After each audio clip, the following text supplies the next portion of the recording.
Good morning! Ito Tuesday morning. Eto, papasok na naman. Ayan, madilim pa at super lamig.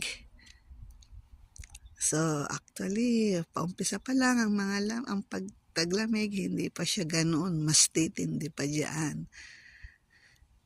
Yan. Eto po ang buhay Amerika, ang buhay lalo ng mga nurses. Ayan. So, punta na tayo sa parking lot.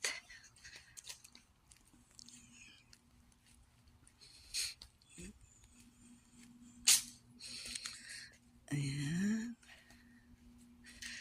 Ay, pasok na naman. Pero okay lang. Blessing po yun.